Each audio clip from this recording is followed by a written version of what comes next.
Hi, everybody. Welcome to Evolve, where we focus on the evolution of leadership.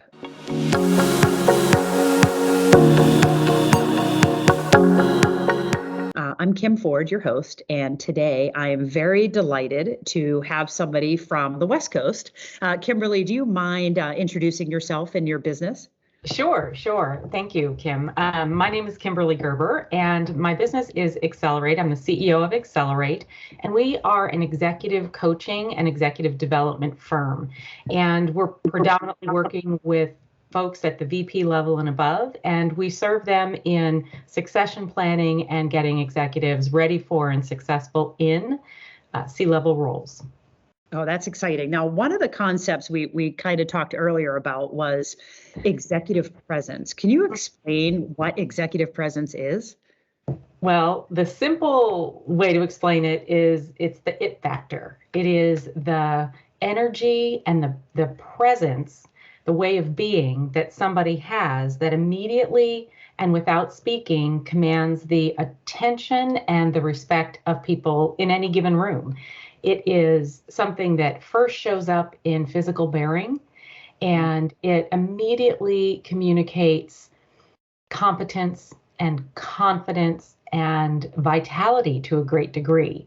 And why it's so important is because when you have executive presence, they want to follow you. They are more likely to trust you, and they're going to look to you for answers. And so when we think about all that we are going through in society and the world today and all we've been through in the past couple of years, when you're a leader who can walk into a room and people just kind of have a sigh of relief because the person in charge who's going to take care of them has shown up and has shown up with the bearing of someone who can take care of them, your job as an executive and as a leader becomes so much easier. And you're actually giving your team and your company, the people in your company, some emotional benefit because you have invested in developing that executive presence. Oh, that makes a lot of sense. It's funny. It's my son's a very competitive tennis player, and Ah, every time in a very top level, a grade one international tournament, I can tell by the way he walks on the court how he's going to do. And he's yep. like, Mom, how can you really say that? I said, I bet you if I put $1 million on the table and you told me to judge five matches and we look at the outcome, I call it swagger. Yes. And Yes. and I said, buddy, when you swagger onto the court, you're confident, you have hmm your head in the right place and you're focused. When you walk onto that court and your head's down, you're already defeated. And it Yeah. was so funny. The very last person I hired, I met her at a coffee shop. And the second she walked through the door, I caught her and I knew it was her. And she had a swagger.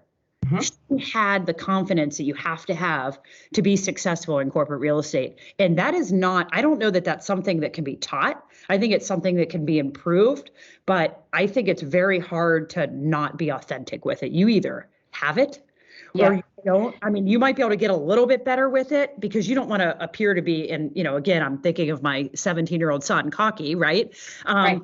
But especially as a woman, when you can own a room and walk in and just, demand some type of confidence and presence, I hmm I think it's significant. It is. And it's interesting. You said something that I want to talk a little bit about. You said that it's something that you are born with. And what I would say, playing a little bit the devil's advocate, is that we're all born with it. Now, We have to get it to come out, right? We we have have to to get it to massage. come out. Exactly. And I think that for some it is easier. I think that for folks who are first and foremost personally confident within themselves, they're going to have an easier time because they actually have that internal kind of plumb line running through them where they have self-belief. And self-belief is something that a lot of people have to work on. And fundamentally, now there are people who can fake executive presence without that fundamental core belief. There is a small subset of people, and they're going to be, extroverted and social and all of that. So they're going to have some talents. They may not have that, but first and foremost, executive presence, authentic executive presence is going to come from believing in yourself. And that is something that early life can kind of take away from us for a while. And some of us have to work harder at that. The thing that I've learned and I love about executive presence is, I've spent my career, which now spans 30 years, taking apart things like executive presence. What is it made up of? It's not one thing. No, It's can many different it things. be your appearance as well? Because, I feel better in certain clothing, and I've actually learned to adopt what I consider like a wardrobe. Yeah. I've learned, I was speaking on a panel yesterday at the Duquesne Club in Pittsburgh, and I've learned when I'm on a panel never to wear a skirt because I'm uncomfortable the entire time that I'm sitting like a guy or not sitting properly. And, you never know if there's going to be a table. And yesterday there wasn't. So I was so glad I remembered not to wear the skirt. But, I would assume clothing and appearance and how you're feeling about yourself, good night's sleep. There's probably a lot that go into forming that executive presence that you can control. There is. So there is. And you can even practice body dispositions and really understand, you can practice good posture. By the way, you really can't have complete executive presence unless you have decent to excellent posture. And if you want to like a quick fix, a little quick hit on your executive presence, get that score up there a little bit higher, have not stiff posture, but excellent posture is going to absolutely have you look taller, have you look more confident, and you're going to feel more confident too. But there's different body dispositions like resolution, stability that are really important elements of executive presence. And so if you're in stability, it's kind of the royal energy, and you have kind of somewhat contained gestures and facial expressions, but your face and your body say to the world, I'm in charge. I've got this. You can trust me. And the more you practice that disposition, you can bring it on when you want. And how your energy is emanating a certain way. If you're in resolution, the warrior energy, you're going to move forward and people are going to say, ooh, we're going somewhere. Ooh, something's happening, right? It's got movement to it. And so when you want to build up your executive presence capability, understanding body language, understanding body dynamics is one element. Your wardrobe, your personal brand, your hair, your accessorizing, those are all part, like you said, they're all part of showing up at your best and showing up at your most confident. So there's a lot of components of it. Internal and external executive presence. It's worth understanding. Yeah, for sure. And I know a lot of our clients today and a lot of, companies in general, they're really struggling recruiting and retaining top talent. What are some of the biggest mistakes hiring managers are making right now in selecting executives? Well, there's a couple. In general, so if you're promoting internally, one of the mistakes that companies make is that they're hiring technical talent versus executive talent, or they're hiring good people managers, but folks that haven't been tested in the executive skill sets. And that is something that it's innocent. Those are innocent mistakes because people don't understand that there is really quite a gap in a couple of different areas between being a senior leader, a good leader of a function or of a technical area, and you might be able to lead many people, but if you haven't worked at the senior most level, the executive level, you might not have a true strategic viewpoint. You might not be able to develop strategy. You may have never had any experience in the public view. So when you get called for an interview or you have to talk to investors, those kinds of conversations, how you show up, your executive presence, really becomes much more important than it ever was at any point lower in your career. And so there's a number of leaps, we call them leaps, that senior leaders make when they go into the executive realm. And most people don't know about them. Most people overestimate their talents or their experience, and they underestimate how important they are. So companies aren't looking for that. They're looking at past performance. And so that's a mistake coming in or when they're hiring from within. The mistake that a lot of people make, hiring managers make when they're bringing people from outside the company, they look at, can this person lead? Does this person have experience? Have they done this job before somewhere else and produced some success, which are all excellent things. Yes, you need to look at all those things. But a lot of external executives fail because they're not culture fits. Mm-hmm. They're executives from elsewhere. And when you bring someone at the executive level into an organization who is a culture misfit, they will not last long. No, not at all. They come in and they want to renovate, they want to change. And it's more difficult to be a misfit in culture at a senior leadership level than it is at any other level in the organization. Yeah, because everybody emulates what you do, right, at the top. Yes. And how do you test culture? I think that's quite the challenge because, you talk to people and a lot of people portray what they want you to hear instead of really who they are. And a lot of people think they're one way when they're actually not. Yes. Yes. If you said, hey, what are your weaknesses? I bet your spouse or your family would say something totally, oh, I didn't really. And then you'd be upset. Like, I didn't realize I did that. Yeah. And so I don't think people are just doing it necessarily intentionally, but it might be just something completely unintentional that, they say they're one way and then, you expect them to lead that way, but they don't. Yeah.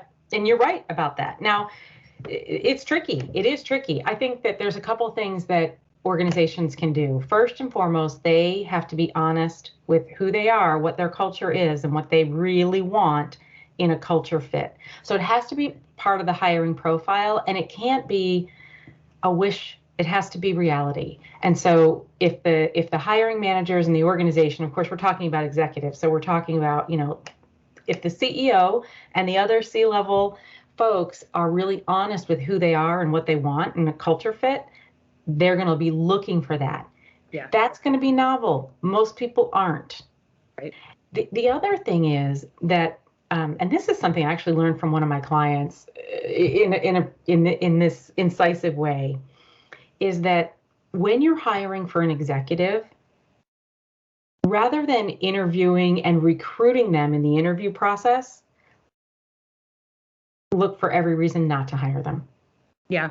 Yeah, exactly. It's really vet them hard, because when you're hiring someone to be an executive of your organization, they're going to have a big ripple effect. And you don't want to leave any stone unturned for bringing people in at that level. So interrogate. And then the other thing, two other things. One is have a broad panel where different people on the interview panel have different objectives in the interview conversation. So really expose different aspects of a person. And you're going to catch them off guard. Yeah. And people are going to have different perspectives because they've had different conversations. They've had different areas to discuss.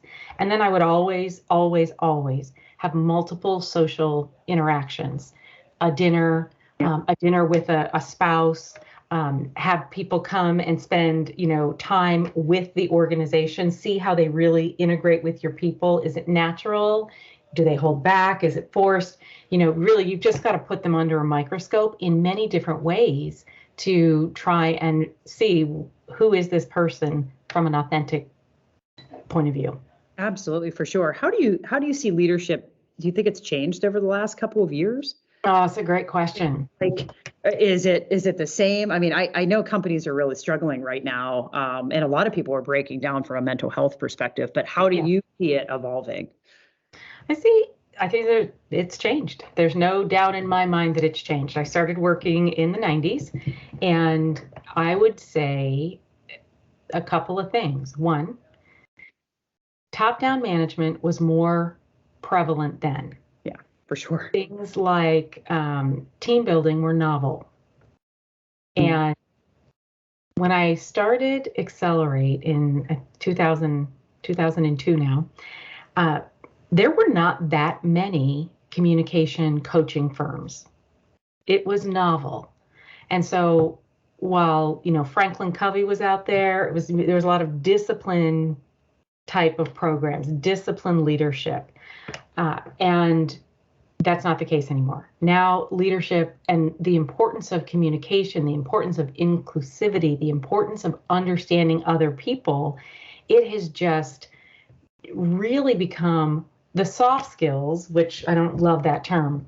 What folks used to, refer to as the soft skills, communication, team building, the ability to get things done through people, has become the most important aspect of leadership versus, I would say 20, 30 years ago, it was all about results. And it didn't really matter as much how you got them. Right. I think the other thing that's changed a lot is women's influence. And it's not separate from the point I just made, but women's influence in leadership has changed what's important. And I think it's made the workplace a better place. For sure. I agree. What do you think the first step is when training people, whether it's leadership or just teamwork in general? Yes, it's first, know thyself. I think that in order to be the best leader you can be, you have to know who you are. You have to know your own preferences, which are not, guarantees of how you're going to do something, but what do you really prefer to do? How do you really prefer to lead people? Once you know yourself, then you can think about how you want to lead other people. Right. So that's where I'd always start, self-assessment. We were just talking about, and again, it's not necessarily a weakness because that's such a cold term, but where you struggle. And I struggle sometimes being a cheerleader, right? I can say, hey, you did a great job today, but can I take it to the next level and really just elaborate? I can't. Mm-hmm. Like, just not, it's me being unauthentic at that point. Like, it's just, that whole, I can do that initial words of affirmation, but I can't take it to the next step. Yeah. It makes me uncomfortable. Like I'm forcing myself. And so, you realize those things. So then you need somebody else in the organization that's really, really good at that, because I'm not good at it. It's like making sure that you have all those really important facets covered, where you're weaker or not as strong, right? In those areas. What do you think are the most important executive leadership areas right now to address? Well, I think that besides executive presence, right? Right, executive presence, which kind of falls under one, which I would call public leadership. Okay. And so public leadership is really the ability to be able to interact with the public outside your organization. So that's going to be media, investors, might be major clients, to be able to show up every time dependably, gain people's confidence in you. Public leadership's one of them. I think one of the most important ones is self-leadership. And this is underestimated and valued. At the C-level, CEO, C-level, no one's managing you. Right. You don't have anyone checking in on you.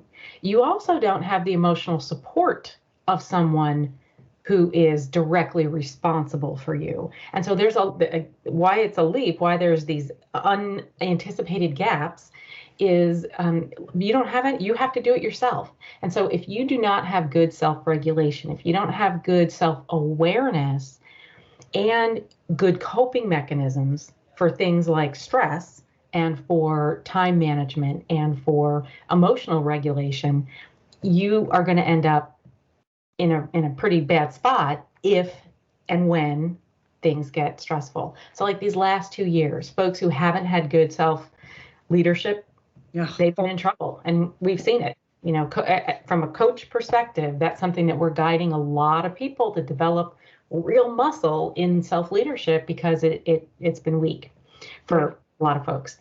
The other one that I think is super important and cannot be underestimated is strategic leadership. When you get to the executive level, I don't care what role it is, you must be able to understand what strategy is, understand what your company's strategy is, recognize the difference between strategy, tactics, and action, which sounds like, no, of course, Kimberly, you are not telling me anything I don't know. However, most people don't actually get it. Right.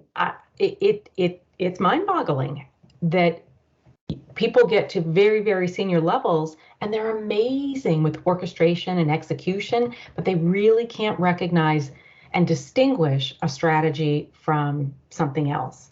And so if you're going to lead at the executive C level, you really have to have, you don't have to have a strategic mindset. You don't have to be a strategist, but you have to recognize a strategy and know how to pull in the right resources. You were talking about before, you've got to complement yourself.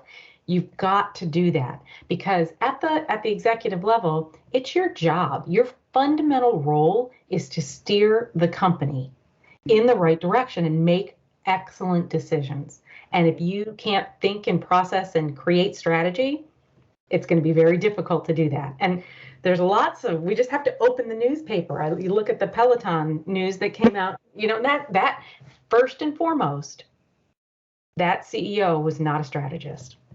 No, I mean, I remember listening to his How You Built This episode podcast, and I loved hearing his story of how he found success and where he got started. But John Foley is very similar to another client of mine who I was just talking to about this a couple weeks ago. And he said to me, I built a company. I was really good at that, what the company did, and I could do all facets of it. And then I was bought, and then I was told to lead this company, and I didn't realize I wasn't a leader. And that is mind blowing. I think that's great self-awareness to realize it. And then he met somebody that said, let me help you. And that's exactly what he needed, because some of us that can, build these organizations, you get to a point where then you have to become a leader because you're no longer doing the work, and you're not necessarily the right person to lead, because a lot of people don't have those skill sets, right? I mean, do we go to college to go to school for leadership? I mean, is there even a program out there for leadership today? Yeah. I mean, but not for a lot of our contemporaries. Yeah. And that's what is amazing to me. And at least for me, I found that figuring out something I can do outside of work that forces me to turn work off. And I think a lot of leaders have to find what that is, whether it's going to every one of little Jimmy's baseball games.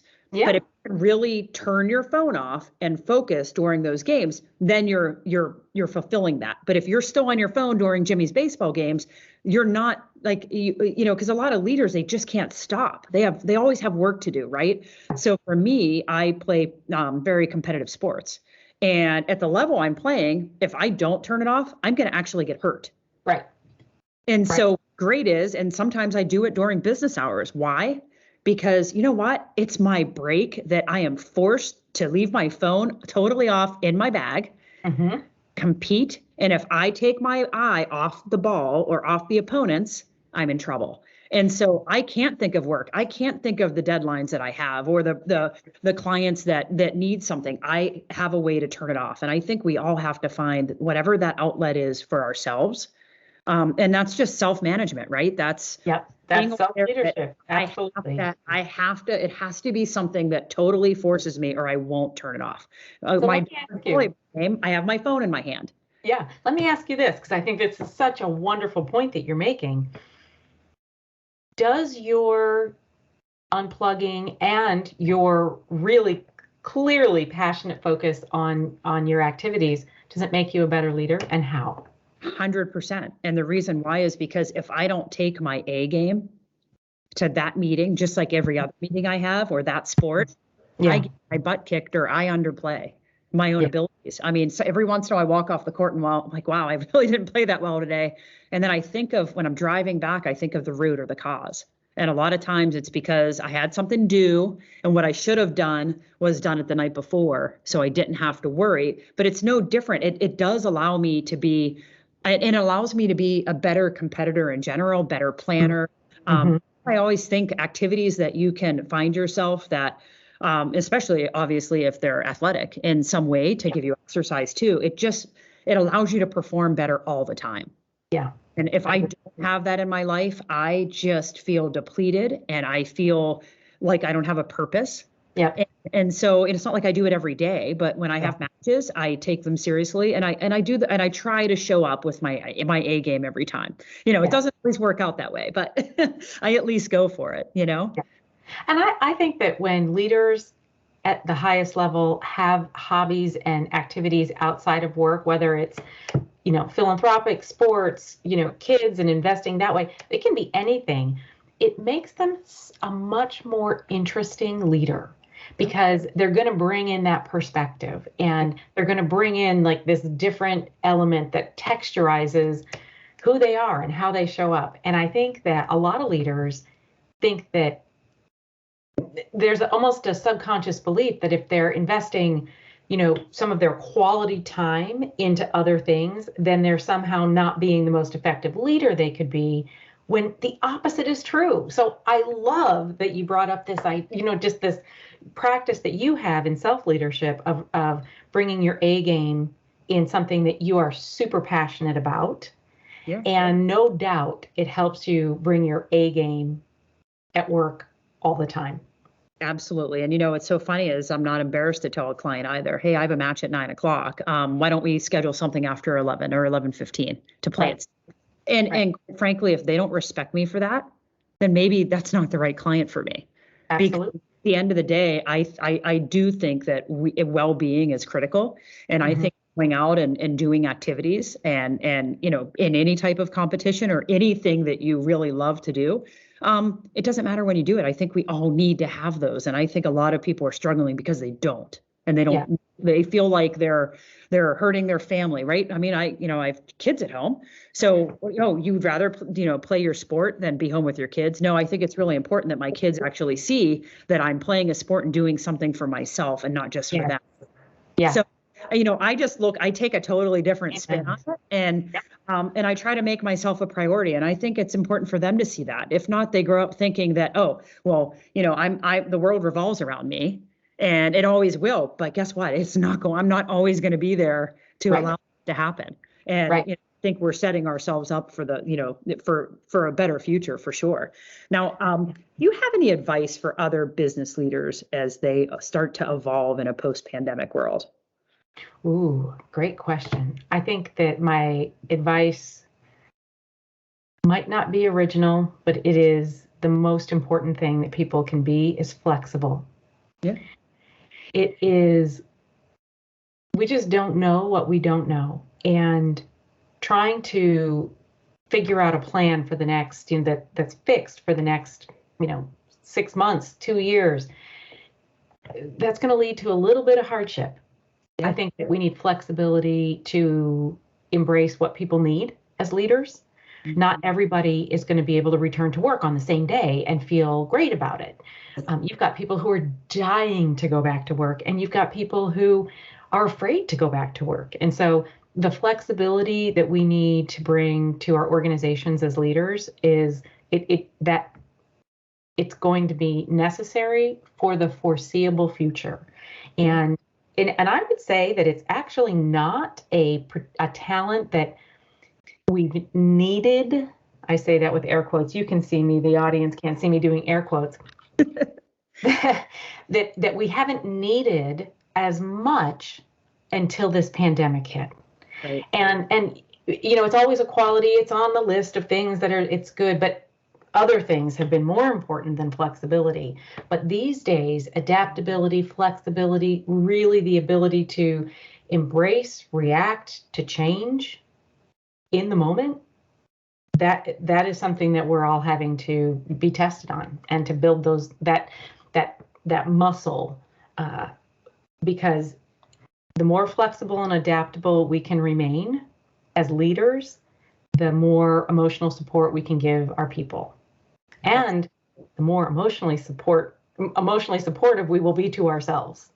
Yeah, very true. Thank you, Kimberly. Our goal with Evolve is to help leaders to learn, connect, and grow together. And I can't thank you enough for spending, I'm sure it's a sunny, beautiful day in California. The sun's actually out in Pittsburgh, so I can't even complain, but I'm feeling it's a little cold here. But thank you for spending your time with us today and sharing all of your wonderful thoughts and ideas. We really appreciate it. Well, Kim, I want to thank you for having me, and I learned some things from you today too. So just a really good chat, and thank you again for having me. I appreciate it.